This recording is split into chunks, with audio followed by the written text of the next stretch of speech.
രാഷ്ട്രീയ സാമൂഹ്യ രംഗങ്ങളിൽ വ്യക്തിമുദ്ര പതിപ്പിക്കുന്ന പ്രിയങ്കരായിരിക്കുന്ന രാഷ്ട്രീയ നേതാക്കന്മാരെ, ഈ പ്രോഗ്രാമിൽ പങ്കെടുക്കുന്ന സമീപ പ്രദേശത്തും ചുറ്റുപാടുമുള്ള പ്രിയപ്പെട്ട സഹോദരീ സഹോദരന്മാരെ, മാതാപിതാക്കളെ, ബഹുമാന്യരായ പാസ്റ്റേഴ്സ്, എല്ലാവർക്കും ക്രിസ്മസിൻ്റെയും പുതുവത്സരത്തിൻ്റെയും നന്മകളെ നേരുന്നു. എനിക്ക് നിങ്ങളോടൊപ്പം ഇന്ന് ഈ പ്രോഗ്രാം തീരുന്നിടം വരെ ഇരിക്കണമെന്ന് ആഗ്രഹമുണ്ടെങ്കിലും എല്ലാവർക്കും അറിയാവുന്നതുപോലെ എല്ലാ ഇടവകളിലും ക്രിസ്മസ് കാരൽ സിംഗിങ്ങും ഒക്കെ നടക്കുന്ന കാലഘട്ടമാണ്. എൻ്റെ ഇടവകയിൽ ഇന്ന് മുതൽ ആരംഭിക്കുകയാണ്. രാവിലെ മുതലുള്ള ശുശ്രൂഷകൾ കഴിഞ്ഞിട്ട് 4.5 മണിക്കൂർ യാത്ര ചെയ്താണ് എത്തിയത്. തിരികെ ഇന്ന് രാത്രിയിൽ തന്നെ പോയെങ്കിൽ നാളെ രാവിലെ മുതലുള്ള ക്ലാസ്സുകളും മറ്റും കൃത്യമായി നടത്താൻ പറ്റുകയുള്ളൂ. അതുകൊണ്ട് ഒരല്പം ക്ഷമാപണത്തോടും കൂടിയാണ് നിങ്ങളുടെ മുമ്പാകെ ഞാൻ നിൽക്കുന്നത്. ഒരുപക്ഷെ ക്രിസ്തുമസ് എന്നുള്ള വാക്ക് നമുക്കൊക്കെ അറിയാമെങ്കിലും അതിൻ്റെ യഥാർത്ഥത്തിലുള്ള അർത്ഥം ഒരുപക്ഷെ ഇതുവരെ നമ്മളെ ഗ്രഹിച്ചിട്ടുണ്ടാകുകയില്ല. 2 പ്രധാനപ്പെട്ട വാക്കുകളാണ് ക്രിസ്തുമസ്. 2 ഭാഷകളാണ്. ക്രിസ്തോസ് എന്ന് പറയുന്ന ഒരു ഗ്രീക്ക് പദവും മാസെ എന്ന് പറയുന്ന ഒരു ലാറ്റിൻ പദവും കൂടെ ചേർന്നതാണ് ക്രിസ്തുമസ്. ക്രിസ്തോസ് എന്ന് പറഞ്ഞു കഴിഞ്ഞാൽ അഭിഷിക്തൻ എന്നാണ് അതിൻ്റെ മലയാള അർത്ഥം, ദി അനോയിൻറ്റഡ് വൺ. മാസെ എന്ന് പറഞ്ഞു കഴിഞ്ഞാൽ ദ സാക്രിഫൈസ്, യാഗം, ബലി എന്നാണ്. ക്രിസ്തു ജയന്തിയുമായിട്ട് എങ്ങനെയാണ് ഈ പദങ്ങൾ യോജിച്ചു പോകുക എന്നുള്ളൊരു ആശയവിരോധം നിങ്ങളുടെ മനസ്സുകളിൽ നാം പെടുത്തുകയാണ്.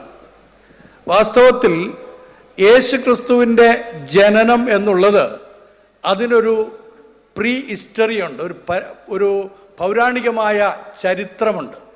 ആ ചരിത്രം മനുഷ്യൻ്റെ പ്രായത്തിന് ഒത്തവണ്ണമുള്ള ചരിത്രമാണ്.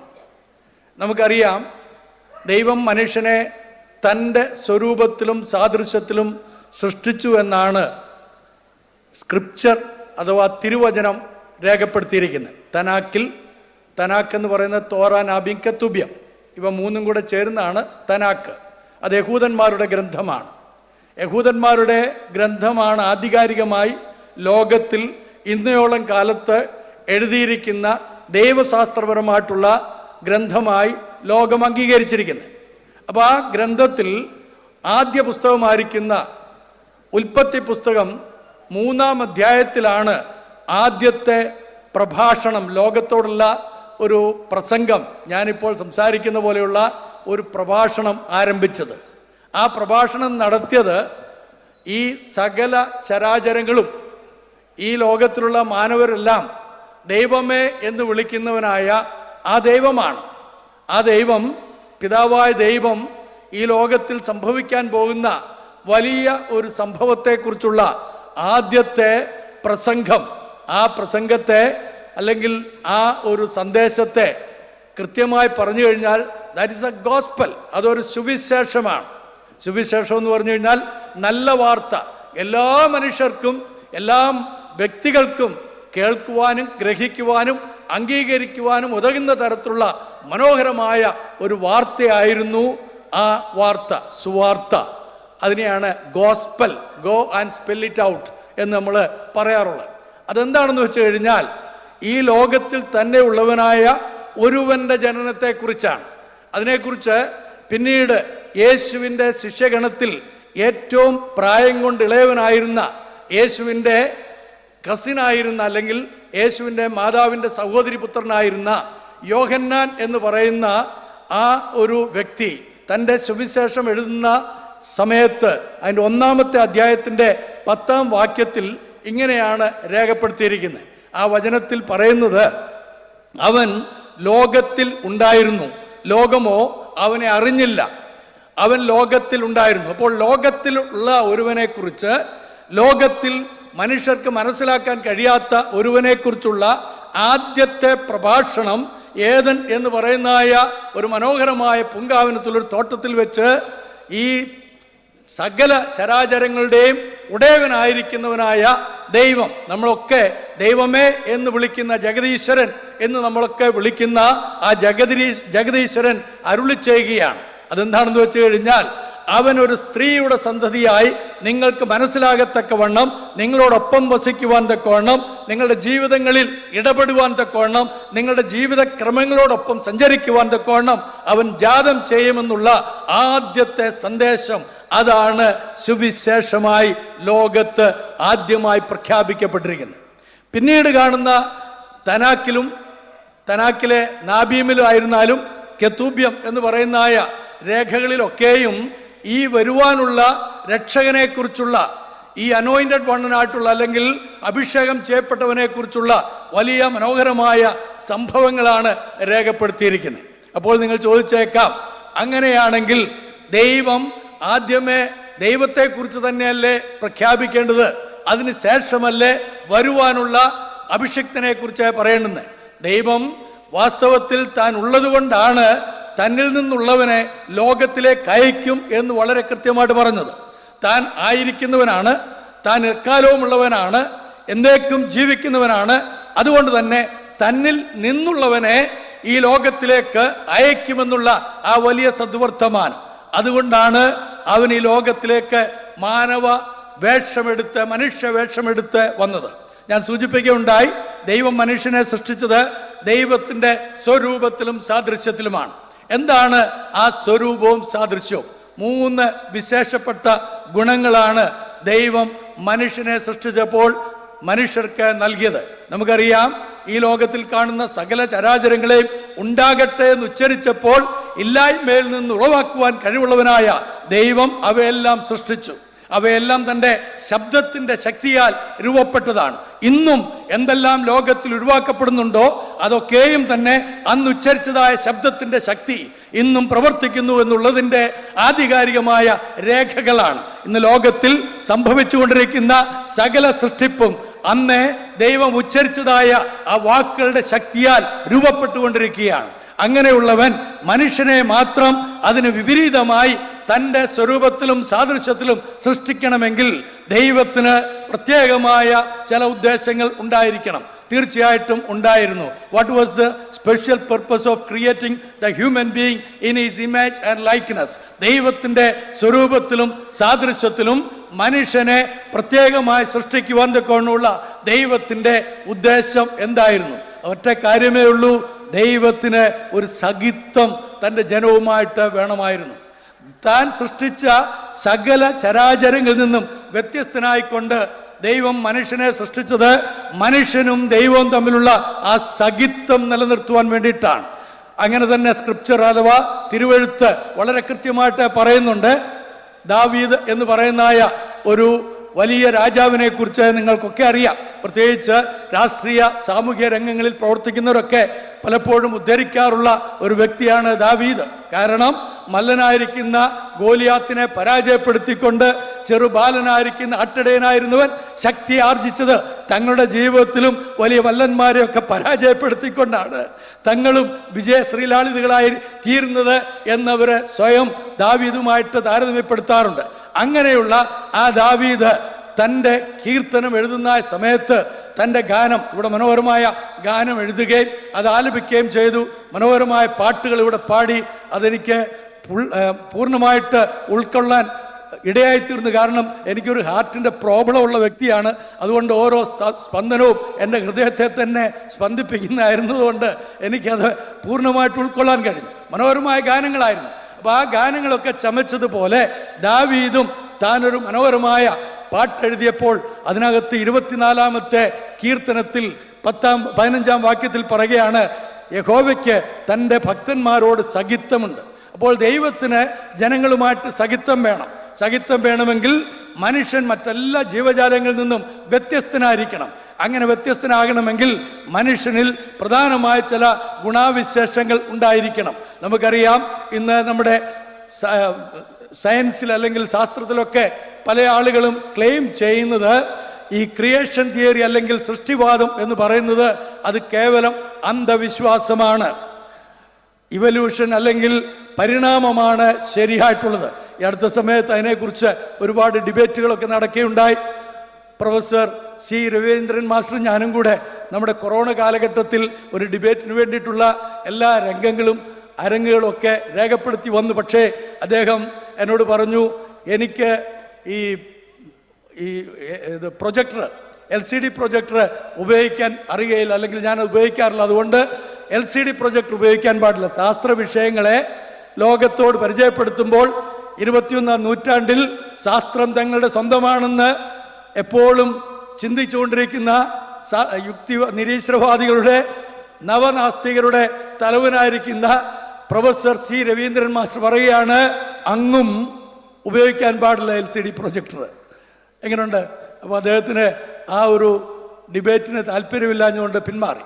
അതുകൊണ്ട് തന്നെ ഞാൻ ആദരണീയനായിരിക്കുന്ന നമ്മുടെ മുഖ്യമന്ത്രിയെ കണ്ട് സിലബസുമായിട്ടുള്ള ബന്ധത്തിൽ സിലബസ് തയ്യാറാക്കുന്ന കാര്യങ്ങളെ സംബന്ധിച്ചുള്ള ചർച്ചകൾ നമ്മുടെ ബഹുമാനപ്പെട്ട VC ആയിരുന്ന ജാൻസി മാഡവും അതോടൊപ്പം തന്നെ ജോഷുവ മാർ ഇഗ്നാത്യോസ് പിതാവും ഞങ്ങൾ 3 പേരും കൂടെ നമ്മുടെ ആദരണീയനായ മുഖ്യമന്ത്രിയെ കണ്ട് ഈ സിലബസ് എഴുതുന്ന സമയത്ത് അതിനകത്ത് ഈ സൂഡോ സയൻസുകളെല്ലാം തന്നെ നീക്കം ചെയ്യണം എന്നൊരു ആവശ്യം കൂടെ ഉന്നയിക്കുകയുണ്ടായി.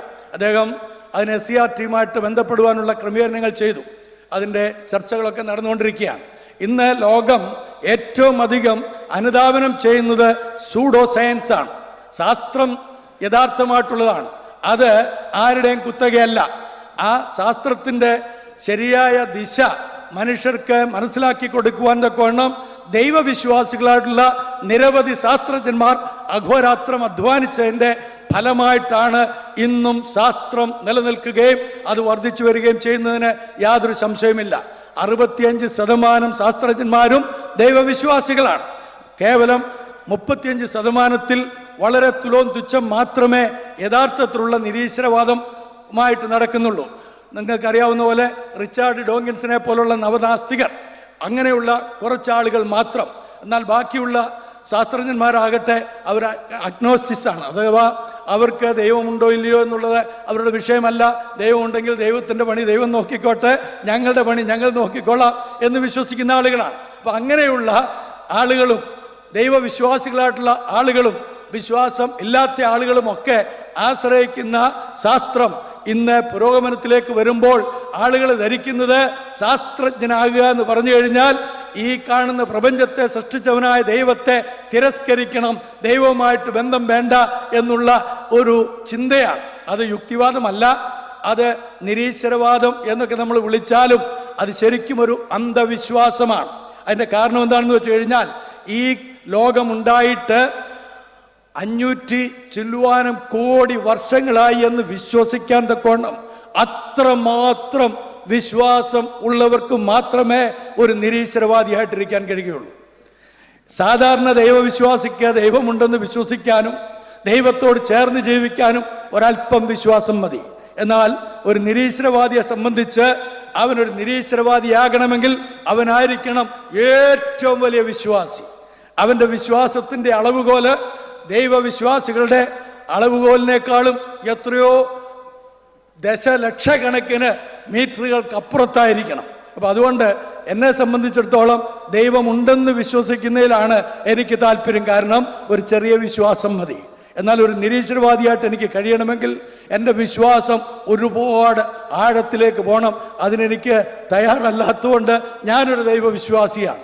അതുകൊണ്ട് തന്നെ ദൈവം പറഞ്ഞതായ മനുഷ്യനെ സൃഷ്ടിച്ച കാര്യങ്ങളിൽ ദൈവത്തിൻ്റെ സ്വരൂപവും സാദൃശ്യവും അതെന്താകുന്നുവെന്ന് തനാക്കിൽ പറഞ്ഞിരിക്കുന്നതിൻ്റെ പൊരുള് വളരെ കൃത്യമായിട്ട് സുവിശേഷ ഭാഗത്തെ പറഞ്ഞിരിക്കുകയാണ്, അഥവാ പുതിയ നിയമത്തിൽ പറഞ്ഞിരിക്കുകയാണ്. അതെന്താണ്?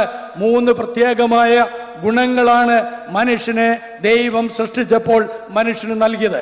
1 ചിന്തയിലെ ജ്ഞാനം. 2 ഹൃദയത്തിലെ വിശുദ്ധി, ഹൃദയത്തിൽ ദൈവം നൽകിയതായിട്ടുള്ള വിശുദ്ധി. 3 പ്രവൃത്തിയിലെ നീതി, മനുഷ്യന്റെ പ്രവൃത്തികളിലെ നീതി. ഇത് 3ഉമായിരുന്നു ദൈവം മനുഷ്യർക്ക് നൽകിയതായിട്ടുള്ള ദൈവത്തിന്റെ സ്വരൂപവും സാദൃശ്യവും. ദൈവം വളരെ കൃത്യമായി മനുഷ്യനുമായിട്ടുള്ള സഖിത്വം നിലനിർത്തിക്കൊണ്ടിരിക്കുന്ന ആ കാലഘട്ടത്തിൽ സർവശക്തനായിരിക്കുന്ന ദൈവം, സർവജ്ഞാനിയായിരിക്കുന്ന ദൈവം മനുഷ്യന് സംഭവിക്കാൻ പോകുന്ന എല്ലാ അധപ്പതനങ്ങളെക്കുറിച്ചും മനുഷ്യന് സംഭവിക്കാൻ പോകുന്ന അവനിലുള്ള പ്രതിസന്ധികളെക്കുറിച്ചും കൃത്യമായിട്ട് അറിയാമായിരുന്നതുകൊണ്ട് മനുഷ്യനോട് പറഞ്ഞു, നീ ഞാനുമായിട്ടുള്ള ബന്ധത്തിൽ ജീവിക്കുന്ന നാളത്രയും ഈ ദൈവസ്വരൂപവും സാദൃശ്യമായിരിക്കുന്ന ഞാൻ നിനക്ക് തന്നിരിക്കുന്ന ജ്ഞാനം, നീതി, വിശുദ്ധി അത് നിന്നിൽ നിലനിൽക്കും. എന്നാൽ നീ എപ്പോൾ എന്നിൽ നിന്ന് അകലുകയും എനിക്ക് വിരോധമായിട്ടുള്ളവനിൽ നീ വിശ്വസിക്കുകയും ചെയ്യുന്നുവോ അപ്പോൾ ഇവ നിനക്ക് നഷ്ടപ്പെടും. ആ നഷ്ടപ്പെടുന്നതിനെയാണ്, സെപ്പറേറ്റ് ചെയ്യപ്പെടുന്നതിനെയാണ് മരണം എന്ന് നമ്മൾ വിളിക്കുന്നത്. നിങ്ങൾ കേട്ടിട്ടുണ്ടാവും മരണം, നിങ്ങൾ കണ്ടിട്ടുണ്ടാവും മരണം, നിങ്ങളുടെ പ്രിയപ്പെട്ടവരുടെ മരണമൊക്കെ നേരടിയായി കണ്ടിട്ടുണ്ടാവും. അപ്പൊ ഈ മരണം എന്ന് പറയുന്നത്, വേർപാട് എന്ന് പറയുന്നത്, ദൈവം മനുഷ്യനോട് പറഞ്ഞിരുന്ന വ്യവസ്ഥയെ എപ്പോൾ മനുഷ്യൻ ലംഘിക്കുന്നുവോ അപ്പോൾ സംഭവിക്കുമെന്ന് പറഞ്ഞു. അത് സംഭവിച്ചു. എന്താ സംഭവിച്ചത്? മനുഷ്യന്റെ ജ്ഞാനം അവനിൽ നിന്ന് നഷ്ടമായി, മനുഷ്യന്റെ വിശുദ്ധി അവന്റെ ഹൃദയത്തിൽ നിന്ന് അവൻ അന്യമായി, അവന്റെ നീതി, പ്രവൃത്തികളിലെ നീതി അവൻ അന്യമായി. എപ്പോൾ മനുഷ്യൻ ദൈവത്തിൽ നിന്ന് മാനസാന്തരപ്പെട്ടുകൊണ്ട്, ദയവായിട്ട് ശ്രദ്ധിക്കണമേ, ദൈവത്തിൽ നിന്ന് മനുഷ്യൻ മാനസാന്തരപ്പെട്ട് ദൈവത്തിന്റെ വിരോധിയായ, ശത്രുവായ, ദൈവത്തോട് മത്സരിക്കുന്നവനായ, ദൈവമാകുവാൻ കൊതിക്കുന്നവനായ പിശാചിന്റെ അടിമത്തത്തിലേക്ക് അവൻ പോയപ്പോൾ, അവന്റെ അടിമത്തത്തിലേക്ക് പോയപ്പോൾ അവൻ പൂർണ്ണമായി ദൈവം കൊടുത്ത ഈ ജ്ഞാനം, ഈ നീതി, വിശുദ്ധി ഇവയെല്ലാം അന്യമാക്കി. ഇത് അന്യമായി കഴിഞ്ഞപ്പോൾ അവൻ വാസ്തവത്തിൽ ആരായിത്തീരുന്നു എന്നറിയാമോ? അവൻ കേവലം മരണത്തിന് വിധിക്കപ്പെട്ട മർത്യനായി മാറി. അങ്ങനെ മർത്യനായി മാറിയ മനുഷ്യനോട് ദൈവത്തിന്റെ സ്നേഹം തേടി വന്നിട്ട് പറയുകയാണ്, നിന്നെ മരണത്തിന് വിധേയനാക്കിയിരിക്കുന്ന ആ പിശാചിന്റെ, ആ ശത്രുവായിരിക്കുന്ന സാത്താന്റെ തലയെ തകർക്കുവാൻ, അവനിൽ നിന്ന് നിന്നെ വിമോചിപ്പിക്കുവാൻ തക്കവണ്ണം ഞാൻ എന്നിൽ നിന്നുള്ള അംശമായിരിക്കുന്ന എൻ്റെ പുത്രനെ നിങ്ങൾക്ക് വേണ്ടി അയക്കും. അതാണ് സ്ത്രീയുടെ സന്തതി എന്ന് തനാക്കിൽ രേഖപ്പെടുത്തിയിരിക്കുന്ന ആ വ്യക്തി കാലസമ്പൂർണതയിൽ സ്ത്രീയുടെ സന്തതിയായിട്ട് ജാതം ചെയ്യുമെന്നുള്ള പ്രവചനങ്ങളെല്ലാം നാബീൻ അഥവാ പ്രവാചകന്മാർ പ്രഖ്യാപിച്ചതിൻ്റെ എല്ലാം പൂർത്തീകരണമായിട്ട് യേശു ലോകത്തിലേക്ക് ജാതം ചെയ്തു. അവൻ്റെ ജനനം തന്നെ മരണത്തിന് വേണ്ടിയിട്ടുള്ളതായിരുന്നു. അതുകൊണ്ടാണ് നമ്മൾ യേശു ക്രിസ്തുവിൻ്റെ ജനനത്തെ കൊണ്ടാടുമ്പോൾ അതിനെ ക്രിസ്തോസ് മാസേ എന്നുള്ള പദത്തിൽ അറിയപ്പെടുന്നത്. ക്രിസ്തു ജയന്തി എന്നല്ല, ക്രിസ്തുവിൻ്റെ ബലി എന്നാണ് ആ വാക്കിൻ്റെ അർത്ഥം. അഭിഷേകം ചെയ്യപ്പെട്ടവൻ്റെ ബലി. ആരാണ് അഭിഷേകം ചെയ്യപ്പെട്ടവൻ? മനുഷ്യനെ അവൻ്റെ കർമ്മഫലങ്ങളിൽ നിന്ന്, അവൻ്റെ തിക്തമായ വേദനകളിൽ നിന്ന്, അവനെ അനുധാവനം ചെയ്യുന്ന മരണത്തിൽ നിന്ന് വിമോചിപ്പിക്കാൻ തക്കവണ്ണം, അവനെ അതിൽ നിന്ന് രക്ഷിച്ചുകൊണ്ട്, അതിൽ നിന്ന് വിടുവിച്ചുകൊണ്ട് ദൈവത്തോടുള്ള സഹിത്വത്തിലേക്ക് മടക്കിക്കൊണ്ടുപോകുവാൻ തക്കവണ്ണം നിയോഗിതനായിരിക്കുന്ന, അതിനുവേണ്ടി പ്രത്യേകമായി അഭിഷേകം ചെയ്യപ്പെട്ടവനായിട്ടാണ് അവൻ ഈ ലോകത്തിലേക്ക് വന്നത്.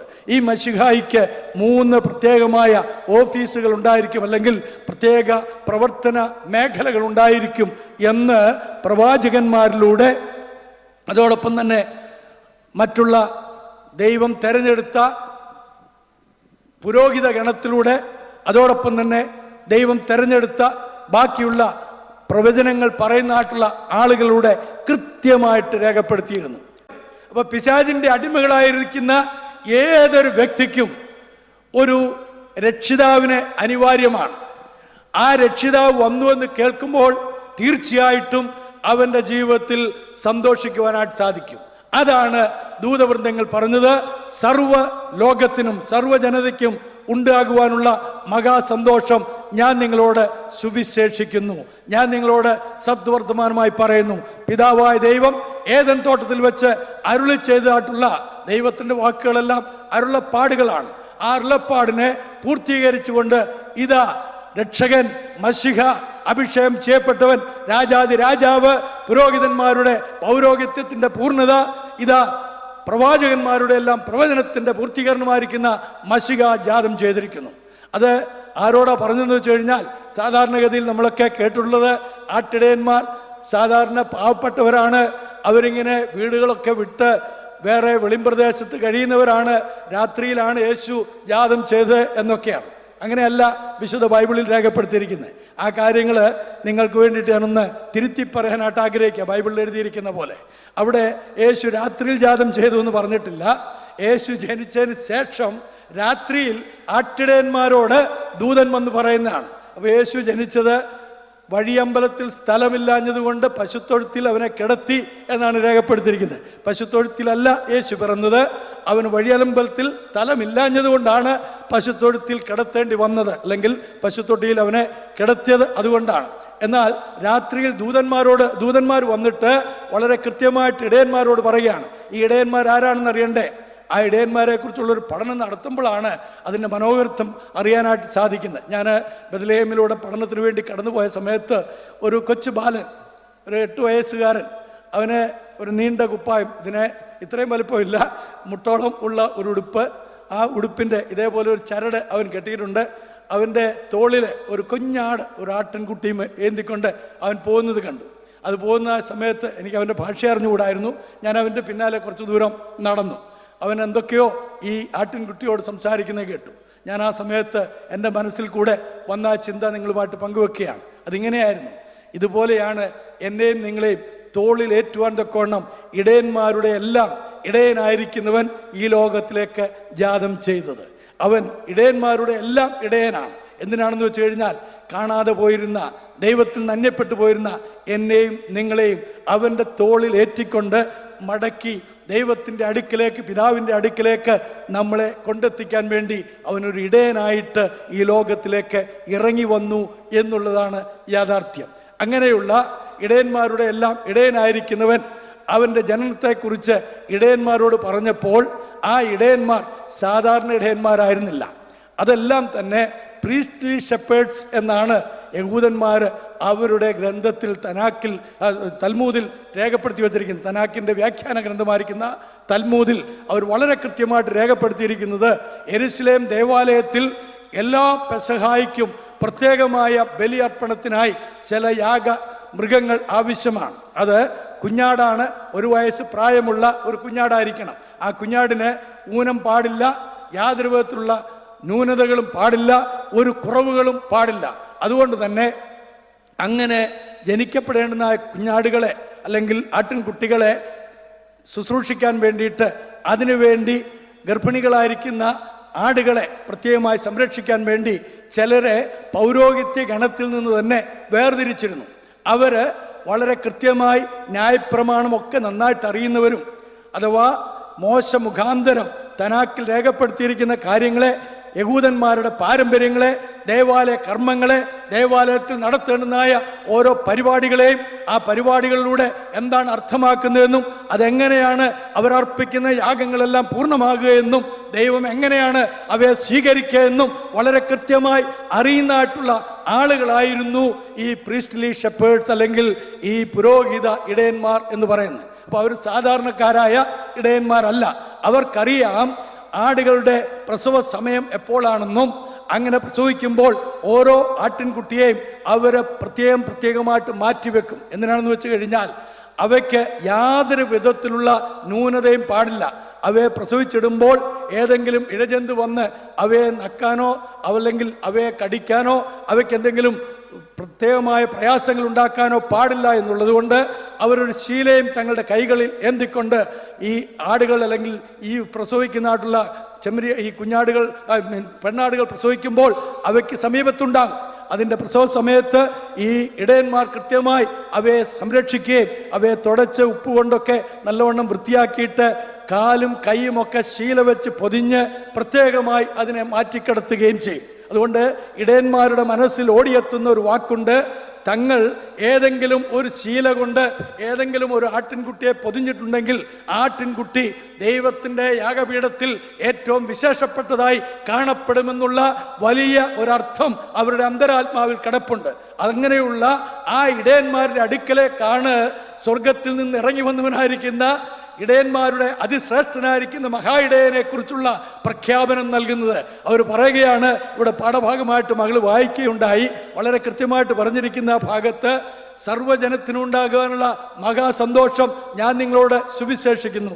ഇന്ന് കർത്താവ് എന്ന രക്ഷിതാവ് കർത്താവ് എന്ന രക്ഷിതാവ് സർവ്വജനത്തിനും വേണ്ടി ജാതം ചെയ്തിരിക്കുന്ന ഒരു രക്ഷകൻ നിങ്ങൾക്ക് വേണ്ടി പിറന്നിരിക്കുന്നു. നിങ്ങൾക്കൊരു അടയാളമുണ്ട്.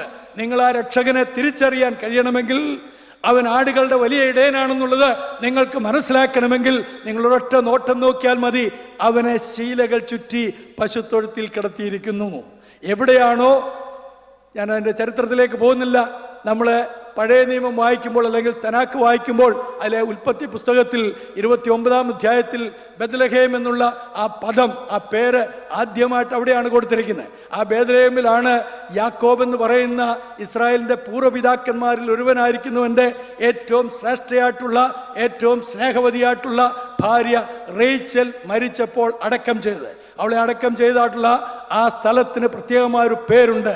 അതാണ് ആടുകളുടെ ടവർ അല്ലെങ്കിൽ ആടുകളുടെ ഗോപുരം എന്നാണ് വിളിക്കപ്പെട്ടത്. അപ്പോൾ ആടുകളുടെ ഗോപുരത്തിങ്കിൽ വെച്ച് പിറക്കപ്പെടുന്നതിനായിട്ടുള്ള മശിഹായെക്കുറിച്ചുള്ള അറിയിപ്പ് ഈ സ്വർഗീയ ദൂതന്മാർ അവിടെ വന്നിട്ടുള്ള ഈ പ്രീസ്റ്റ്ലി ഷെപ്പേഴ്സിന് അഥവാ പുരോഹിത ഇടയന്മാർക്ക് വളരെ കൃത്യമായിട്ട് കൊടുത്തു.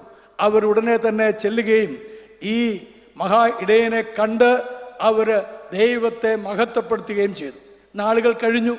അവർ മറിയയും യൗസേപ്പും കൂടെ പൈതലുമായിട്ട് അവരുടെ ഭവനത്തിലേക്ക് ചെല്ലുന്നു. ആ സന്ദർഭത്തിൽ മറ്റൊരു കൂട്ടർ യേശുവിനെ കാണുവാനായിട്ട് വരികയാണ്, അഥവാ ഈ ജാതം ചെയ്ത മശിഹായെ കാണാൻ വരികയാണ്. നിങ്ങൾ കേട്ടിട്ടുണ്ടാവും 3 വിദ്വാൻമാർ അല്ലേ? പലപ്പോഴും 3 വിദ്വാൻമാർ എന്നാണ് പറഞ്ഞിരിക്കുന്നത്. ബൈബിളിൽ അങ്ങനൊരു 3 എന്നുള്ള പദമില്ല. 3 വിദ്വാൻമാരല്ല എന്ന് സുട്ടോണിയോസ് തൻ്റെ ചരിത്ര രേഖയിൽ വളരെ കൃത്യമായിട്ട് രേഖപ്പെടുത്തിയിട്ടുണ്ട്. ടാസിറ്റസ് എന്ന് പറയുന്ന റോമൻ ചരിത്രകാരനും അതിനെക്കുറിച്ച് പറയുന്നത് BC 3-ാം നൂറ്റാണ്ടിനും 5-ാം നൂറ്റാണ്ടിനും ഇടയിൽ വലിയൊരു ഗണം വിദേശ രാജ്യത്ത് നിന്നല്ലെങ്കിൽ കിഴക്കൻ പ്രദേശത്തു നിന്ന് യെരുശലേമിലേക്ക് വരുവാൻ ഇടയായിത്തീർന്നുവെന്ന്. ആ വരവിനെക്കുറിച്ചാണ് വിശുദ്ധ മത്തായിയുടെ സുവിശേഷം 2-ാം അധ്യായത്തിൽ വളരെ കൃത്യമായിട്ട് ശ്ലീഹ രേഖപ്പെടുത്തി വച്ചിരിക്കുന്നത്.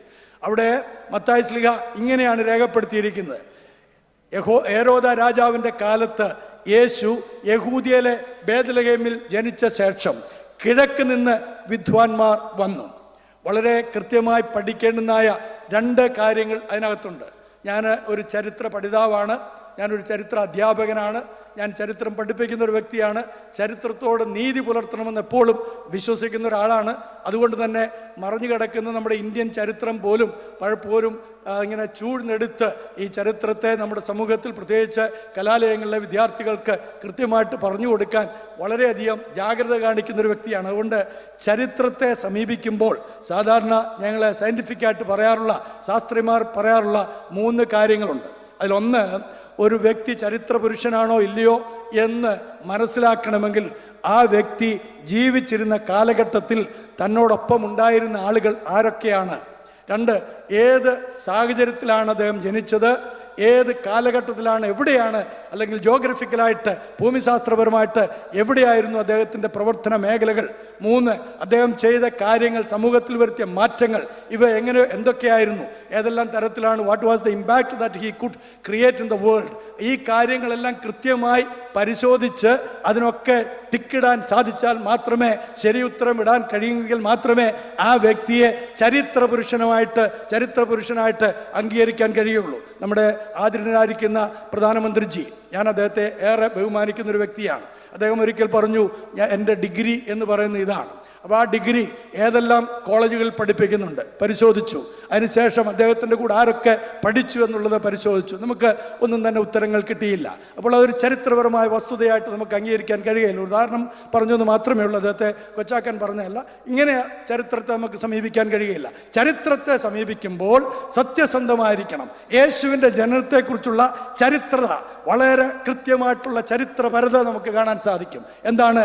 ഹേരോദ രാജാവിൻ്റെ കാലത്ത് ഹേരോദാവ് എന്ന് പറയുന്ന ഒരു ചരിത്രകാരൻ, ഒരു രാജാവ് ഉണ്ടായിരുന്നു.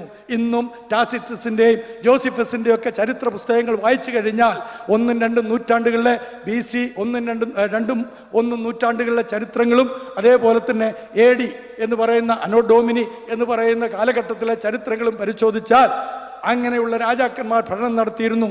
അന്ന് സീസർ അല്ലെങ്കിൽ കൈസർ എന്ന് പറയുന്ന ചക്രവർത്തിമാർ റോമൻ സാമ്രാജ്യം ഭരിച്ചിരുന്നു. റോമൻ സാമ്രാജ്യം അന്ന് സാമ്രാജ്യത്തെ ശക്തികളുടെ എല്ലാം അത്യുന്നത ശൃംഖലയിലായിരുന്നു എന്നുള്ളത് വളരെ കൃത്യമായ ചരിത്ര പുസ്തകങ്ങളിലൂടെ നമുക്ക് മനസ്സിലാക്കാൻ സാധിക്കും. അതുകൊണ്ട് യേശുക്രിസ്തു ഒരു ചരിത്ര പുരുഷനാണ്.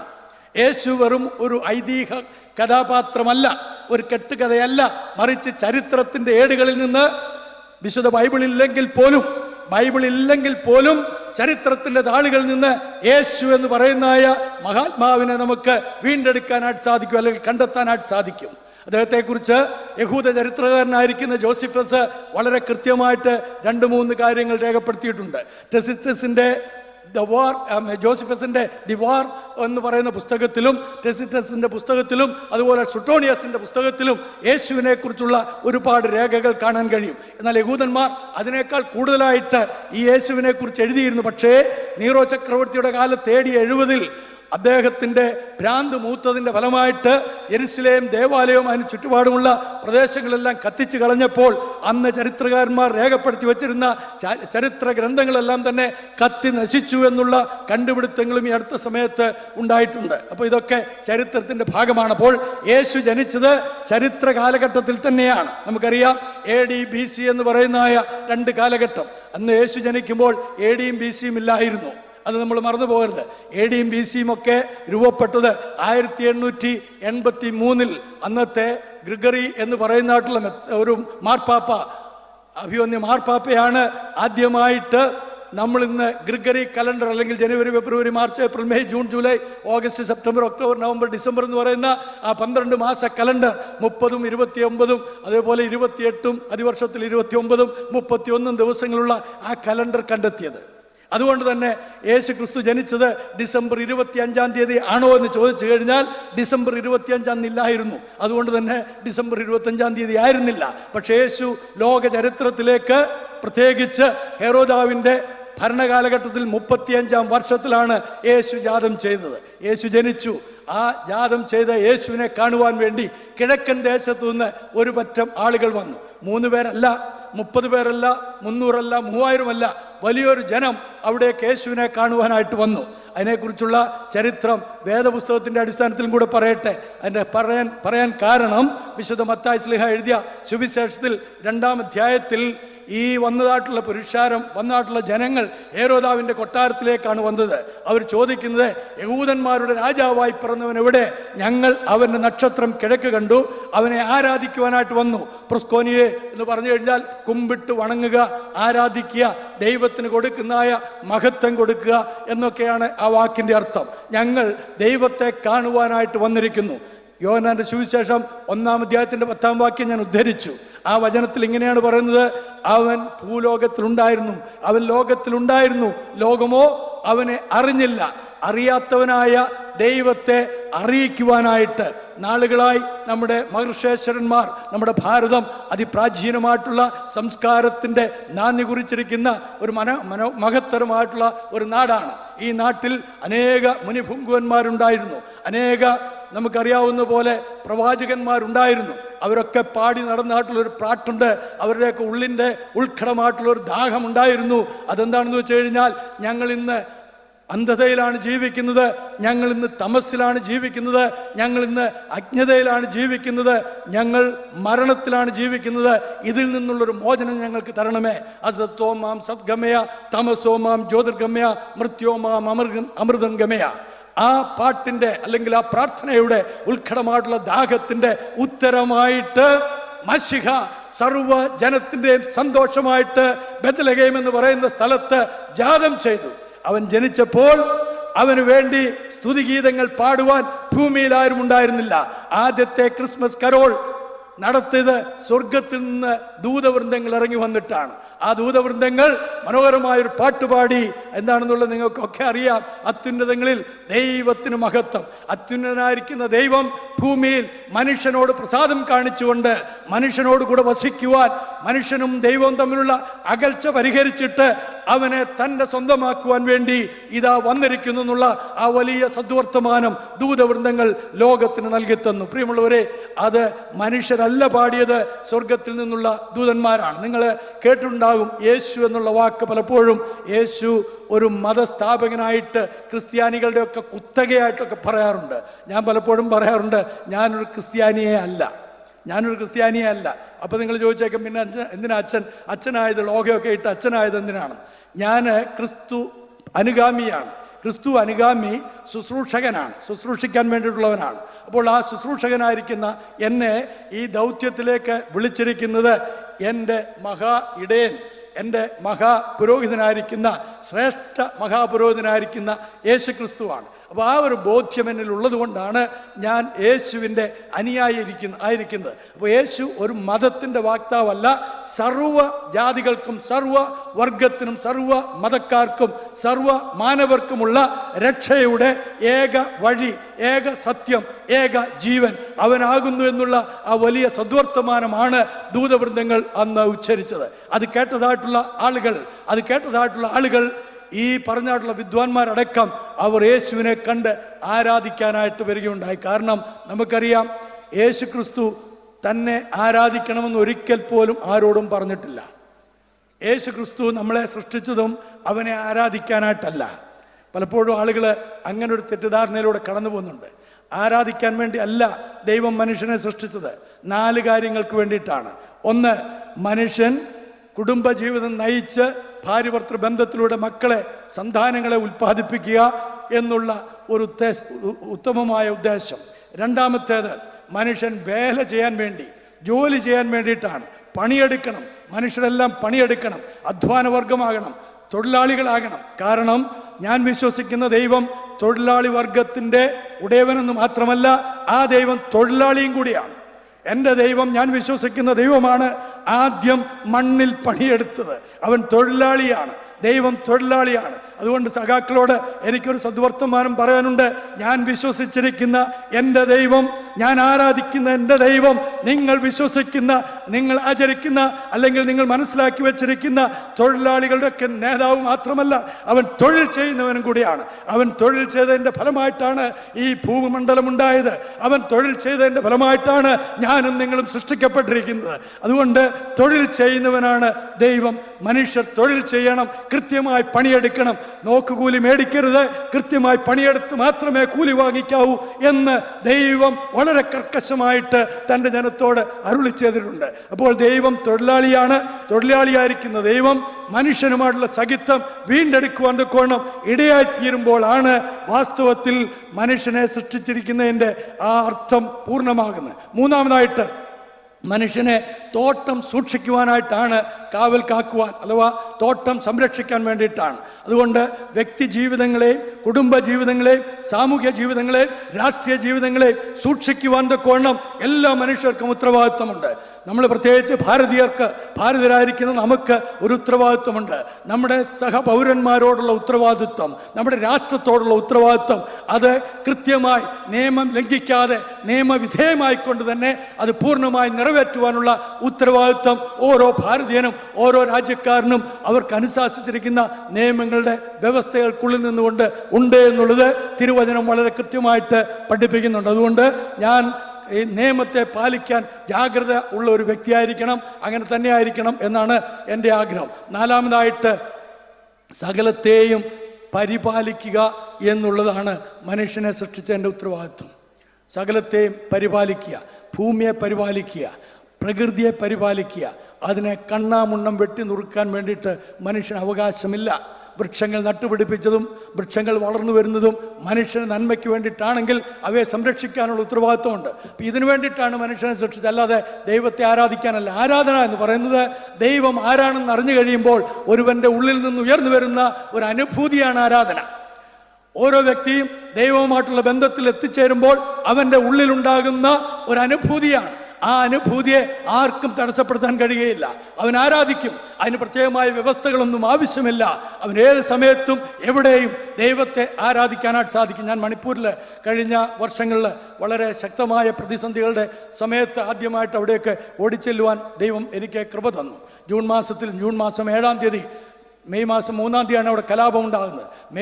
ജൂൺ മാസം 7-ാം തീയതി അഡ്വക്കേറ്റ് ജോസ് കള്ളനും അതുപോലെ അഡ്വക്കേറ്റ് ജസ്റ്റിൻ പള്ളിവാതിക്കലും ഞങ്ങൾ 3 പേരും കൂടിയാണ് അവിടെ പോയത്.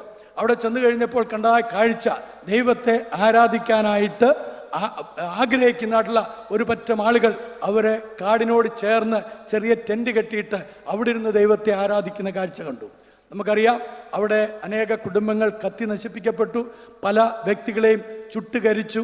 ഞാൻ നേരടിയായി കണ്ട പല ഭീകരമായിട്ടുള്ള കാഴ്ചകളും അവിടെ ഉണ്ടായിരുന്നു. മാത്രമല്ല 51 മൃതശരീരങ്ങൾ സംസ്കരിക്കാതെ ആ പ്രദേശത്തൊരു മെഡിക്കൽ കോളേജ് നമുക്ക് അതിനെ വിളിക്കാൻ പറ്റുകയില്ല. നമ്മുടെ കേരളം അതുമായിട്ടൊക്കെ താരതമ്യപ്പെടുത്തുമ്പോൾ നമ്മളൊരു എത്രയോ ഉന്നതിയിലാണ് നിൽക്കുന്നത്, ഒരു സ്വർഗീയമായ തലത്തിലാണ് നമ്മുടെ സംസ്ഥാനം നിൽക്കുന്നതെന്നുള്ള നമുക്ക് മനസ്സിലാക്കാൻ കഴിയും. എല്ലാ വിധത്തിലും പുരോഗതി നമ്മുടെ സംസ്ഥാനത്തുണ്ട്. എന്നാൽ അവിടെ അതിനുള്ള സൗകര്യങ്ങളൊന്നുമില്ല.